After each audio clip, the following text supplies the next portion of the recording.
India രാജ്യം എന്ന വലിയ ഭൂമികയെ ഉൾക്കൊള്ളാൻ കരുത്തുണ്ടോ കേരളം എന്ന ചെറിയ ഭൂമികയ്ക്ക്?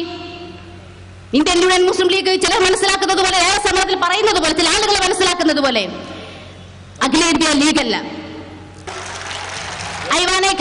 ന്യൂഡൽഹിയിൽ ഐവാനെ ഖാലിബ് ഹാളിൽ വെച്ച് ന്യൂനപക്ഷ രാഷ്ട്രീയത്തിന്റെ വർഗീകരിക്കപ്പെട്ട ന്യൂനപക്ഷ രാഷ്ട്രീയത്തിന്റെ പ്രസക്തി നഷ്ടപ്പെട്ടിരിക്കുന്നു. ഇന്ത്യ രാജ്യത്തിന്റെ എല്ലാ സകല പ്രധാന പ്രശ്നങ്ങളെയും മനസ്സിലാക്കുന്ന, എല്ലാ വിഭാഗ ജനങ്ങളെയും ഉൾക്കൊള്ളാൻ കഴിയുന്ന വിശാലമായ ക്യാൻവാസുമായി, ഒരു പുതിയ രാഷ്ട്രീയ പ്രസ്ഥാനമായി, ഒരു പുതിയ രാഷ്ട്രീയ ക്യാൻവാസുമായി, വ്യത്യസ്തമായ ഭരണഘടന, വ്യത്യസ്തമായ പ്രവർത്തന ശൈലി, പുതിയ പതാകയുമായി ഇന്ത്യൻ നാഷണൽ ലീഗ് ജന്മം കൊള്ളുമ്പോൾ മഹാനായ മെഹബൂബില്ലാത്ത ഇന്ത്യൻ യൂണിയൻ മുസ്ലിം ലീഗിന്റെ പ്രാഥമിക അംഗത്വങ്ങളും രാജിവെച്ചാണ് ഇറങ്ങി വന്നിട്ടുള്ളത്. നമ്മളതിന്റെ ഭാഗമല്ല, നമ്മൾ രാഷ്ട്രീയ പ്രസ്ഥാനത്തിന്റെ കഷ്ണമല്ല. അതുകൊണ്ട് തന്നെ ലയിക്കേണ്ട ആവശ്യം എവിടെയാണ്? എങ്ങനെയാണ് അത് ലയിക്കാൻ കഴിയുക? വലിയ വിശാലമായ ഭൂമികയിൽ നിൽക്കുന്ന ഇന്ത്യൻ നാഷണൽ ലീഗ് കേവലം സങ്കുചിതമായ ന്യൂനപക്ഷ രാഷ്ട്രീയ ചിന്തകൾ വളർത്തുന്ന മുസ്ലിം ലീഗ് ലയിക്കാൻ നമുക്ക് എങ്ങനെയാണ് കഴിയുക? ഇന്ത്യൻ നാഷണൽ ലീഗിന് എല്ലാവരെയും ഉൾക്കൊള്ളാൻ കഴിയും. പക്ഷേ നമ്മൾ ഉൾക്കൊള്ളാൻ മാത്രം തക്ക കെൽപ്പ് മുസ്ലിം ലീഗിനുണ്ടോ എന്ന് നാം തിരിച്ചറിയേണ്ടിയിരിക്കുന്നു. മുതലക്കുളം മൈതാനിയിൽ ഇതിന് മുമ്പും പാർട്ടിയുടെ പരിപാടികൾ പലതും നടന്നിട്ടുണ്ട്. പക്ഷേ ഇപ്പം ലയനം കഴിഞ്ഞപ്പോഴാണ് INLന്റെ പരിപാടിക്ക് ഇത്ര അധികം ആൾ. ഈ ലയനം എന്ന് യഥാർത്ഥത്തിൽ നമ്മൾ പറയാൻ പാടില്ലാത്ത, മുസ്ലിം ലീഗിൽ പഴയ കാലത്തൊക്കെ പ്രതിസന്ധികൾ വരുമ്പോൾ നേരെ കടപ്പുറത്തേക്ക് ശരണം പ്രാപിക്കല അവരെ പരിപാടി. അങ്ങനെ ഈ പ്രാവശ്യം കടപ്പുറത്തേക്ക് ശരണം പ്രാപിച്ച അവർ യോഗം വെച്ചപ്പോൾ നമ്മളതിൽ നിന്ന് വളരെ പ്രതീക്ഷയോട് കൂടിയിട്ട് ഇതിൽ നമ്മൾ പോയല്ല അതിൽ നിന്ന് പുറത്താക്കിയ നേതാക്കന്മാർ, അതിന് മുമ്പ് ഞങ്ങളൊക്കെ പിന്നെ പാർട്ടിയിൽ നിന്ന് അവർ പോയാലും സൗഹൃദമൊക്കെ നിലനിർത്തേണ്ട ഭാഗമായിട്ട് ഇങ്ങനെ ബന്ധപ്പെടുമ്പോൾ നല്ല പരിഗണന കിട്ടും. ഇസ്മായിൽ സാഹിബ് ഞങ്ങളിതായിട്ടുള്ള ഒരു സംസ്ഥാന സമ്മേളനം ഞങ്ങൾ നടന്നൊരു കൺവെൻഷൻ വിളിച്ചിട്ട് അതിൽ ഞങ്ങൾ അവരുമായി ലയിക്കലാണ് ഉണ്ടാവുക എന്നൊക്കെ പറഞ്ഞ് നമ്മളതിങ്ങനെ കാത്തു നിൽക്കുകയായിരുന്നു. അപ്പോഴാണ് കടപ്പുറത്തെ പ്രശ്നം ഉണ്ടായത്. കടപ്പുറത്തെ പ്രശ്നം ഉണ്ടാകാനുള്ള പ്രത്യേക കാരണം പുരാതന കാലത്തെ കടപ്പുറത്ത് ഉണ്ടായിക്കൊണ്ടിരുന്ന പ്രശ്നങ്ങളുടെ ഭാഗമായിട്ടുണ്ടായതാണ്.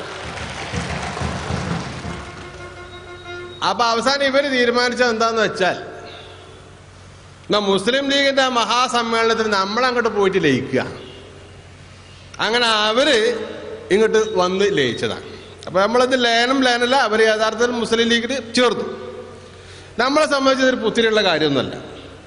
INLനെ സംബന്ധിച്ചിടത്തോളം ഇതിന് മുമ്പ് ഇതിൻ്റെ വലിയ വലിയ നേതാക്കന്മാരൊക്കെ സംസ്ഥാന തലത്തിൽ അറിയപ്പെടുന്ന നേതാക്കന്മാരൊക്കെ മുസ്ലിം ലീഗിൽ പോയി ചേർന്നിട്ടുണ്ട് ഇതിന് മുമ്പ്. ഈ പ്രാവശ്യം പ്രത്യേകത എന്താണെന്ന് വെച്ചാൽ, നമ്മൾ ആറ്റുനൂറ്റ് നമ്മൾ സ്നേഹിച്ച് ബഹുമാനിച്ചിരുന്നിരുന്ന, നമ്മളൊക്കെ വിശ്വസിച്ചിരുന്ന, നമ്മളുടെ ജീവന തുല്യം നമ്മൾ സ്നേഹിച്ചിരുന്ന ഒരു നേതാവ് നമുക്ക് ആകെ 17 വർഷമായി കിട്ടിയ ഒരു MLA സ്ഥാനം കിട്ടിയപ്പോൾ അതിൽ അഹങ്കരിച്ച് അത് കാലാകാലം ജീവിതാവസാനം വരെ തുടരണമെന്ന് ആഗ്രഹിച്ചതിൻ്റെ അടിസ്ഥാനത്തിൽ നമ്മളെല്ലാം വഞ്ചന നടത്തി പാർട്ടിയിൽ നിന്ന് പോയി എന്നുള്ളൊരു സങ്കടമാണ് നമുക്കുള്ളത്. നമ്മളെ സംബന്ധിച്ചിടത്തോളം അതാണ് ഏറ്റവും വലിയ വിഷമകരമായ അവസ്ഥ. നേരത്തെ ഇവിടെ സൂചിപ്പിച്ചു, പല ആൾക്കാരും നമ്മളോടൊക്കെ ചോദിക്കാറുണ്ട്, എന്താപ്പം നിങ്ങൾ ഈ INL നടന്നിട്ട് സീട്ടു സാഹിബിന്റെ മക്കളൊക്കെ അപ്പുറത്തല്ലേ? സീട്ടു സാഹിബിന്റെ മക്കളപ്പുറത്താണ്. സീട്ടു സാഹിബ് മരണം വരെ ഞങ്ങളെ കൂടെയാണ്, ഞങ്ങളെ പ്രസിഡന്റായിരുന്നു.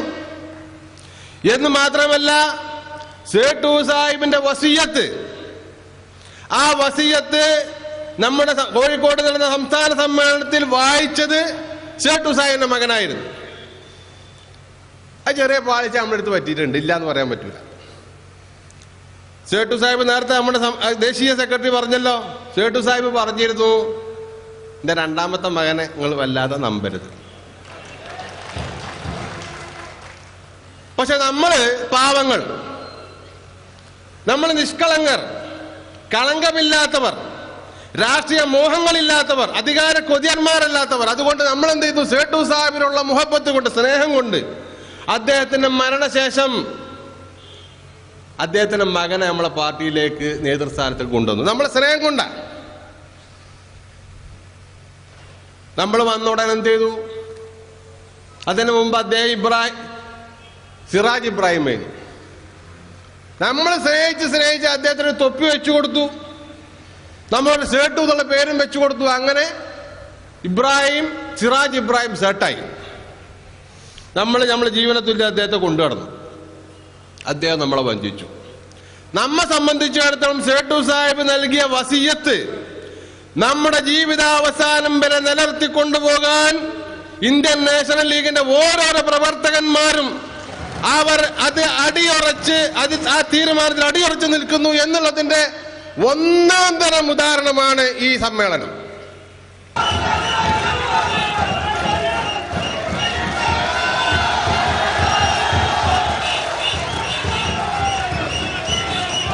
കർമ്മധീരരായ പ്രവർത്തകന്മാരെ, പ്രിയപ്പെട്ട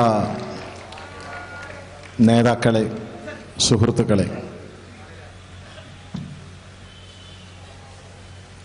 ദേശീയ നേതാക്കൾക്ക് പാർട്ടി നൽകുന്ന സ്വീകരണ സമ്മേളനമാണ് ഇവിടെ സമാരംഭിക്കപ്പെടുന്നത്. വൈകുന്നേരം തൊട്ട് നടന്നുകൊണ്ടിരിക്കുന്ന പ്രവർത്തക കൺവെൻഷന്റെ തുടർച്ചയായിട്ടാണ് ഈ സ്വീകരണ സമ്മേളനമുള്ളത്. നമ്മുടെ ദേശീയ നേതാക്കളുടെ പ്രസംഗങ്ങൾക്ക് കാതോർത്തിരിക്കുന്ന പ്രിയങ്കരരായ സഹപ്രവർത്തകന്മാരെയും സുഹൃത്തുക്കളെയും ദീർഘിച്ച ഒരു സ്വാഗത പ്രസംഗം കൊണ്ട് നശിപ്പിക്കാൻ ഞാൻ ഉദ്ദേശിക്കുന്നില്ല. ഒന്ന് മാത്രം മനസ്സിലാക്കണം, ജനങ്ങൾ തൊപ്പിയിട്ടതുകൊണ്ട് അല്ലെങ്കിൽ കോട്ടിട്ടതുകൊണ്ട് ഇംഗ്ലീഷ് പറഞ്ഞതുകൊണ്ട് കരഞ്ഞതുകൊണ്ട് ജനങ്ങൾ വിശ്വസിക്കില്ല എന്ന് മനസ്സിലാക്കണം. ജനങ്ങളെ സംബന്ധിച്ചിടം അവർ രാഷ്ട്രീയമായി ബോധവൽക്കരിക്കപ്പെട്ടവരാണ്. ആത്മീയം ചൂഷണം ചെയ്യാമെന്ന് ശ്രമിച്ചാൽ അത് മനസ്സിലാക്കിക്കൊണ്ട് മുന്നോട്ട് പോകാൻ തയ്യാറായ ജനങ്ങളാണ്. ആ ജനങ്ങളാണ് ഇന്നിവിടെ കൂടിയുള്ളത്. ഇന്ത്യൻ നാഷണൽ പേരിൽ എസ് എ പുതിയടപ്പിനെയും അഹമ്മദ് കേരളത്തിനെയും വാബ് സാഹിബിനെയും അംസാരിയുടെ പേരിൽ ആരുണ്ട് എന്ന് ചോദിച്ചവരോട് വളരെ വിനീതമായി പറയാനുള്ളത്, ഈ ജനസേം അവർക്ക് മറുപടി പറയൂ എന്ന് മാത്രമേ എനിക്ക് പറയാനുള്ളൂ. എൻ്റെ പ്രവർത്തനമാണ് എനിക്ക് പറയാനുള്ളത്. വലിയൊരു ദൗത്യം നിങ്ങളുടെ മുമ്പിലിരിക്കുന്നു. ഈ പ്രസ്ഥാനത്തെ മുന്നോട്ട് കൊണ്ടുപോകുക മാത്രമല്ല, വരുന്ന ദിവസങ്ങളിൽ തെരഞ്ഞെടുപ്പിന്റെ പ്രക്രിയയിലേക്ക് ഇറങ്ങേണ്ടതാണ്.